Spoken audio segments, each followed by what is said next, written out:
সঠিক নিয়মে দশমিকের ভাগ শিখি। 36 দিয়ে 2.88 কে ভাগ করব। প্রথমে আমরা 36 দিয়ে এই দশমিকের আগের যে অঙ্কটা আছে অর্থাৎ 2 কে ভাগ করব।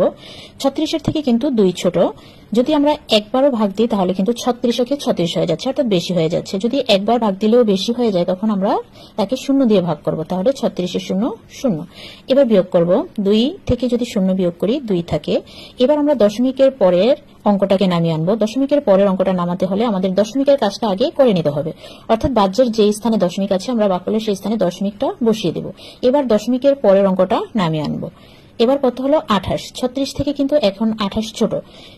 এবারও যদি আমরা একবার ভাগ দিই 36 থেকে 36 বেশি হয়ে যাচ্ছে। এখন কি আমরা এই 8 কে নামিয়ে আনবো? না, কখনোই না, কারণ ভাগের নিয়ম অনুযায়ী আমাদের ভাজ্য থেকে একটি একটি করেই অঙ্ক নামাতে হবে। এখন 36 থেকে 28 ছোট, তাই আমরা আবার 0 দিয়ে ভাগ দিব। 36 এর 0 0।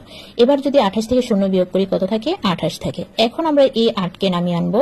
কত হলো? 288। এখন 36 দিয়ে 288 কে ভাগ করব। 36 288 এর মাঝে কয়বার ভাগ যায় আমরা একটু 8 দিয়ে গুণ করে দেখি কত হয়, যেহেতু সংখ্যাটা বড়। 6 8 48 এর 8, হাতে আছে 4, 3 8 24 আর 4 28, 288। যদি আমরা 8 বার দিই তাহলে কিন্তু আমাদের মিলে যাচ্ছে 288। তাহলে এই অঙ্কের ভাগফল কত হলো? 0.08।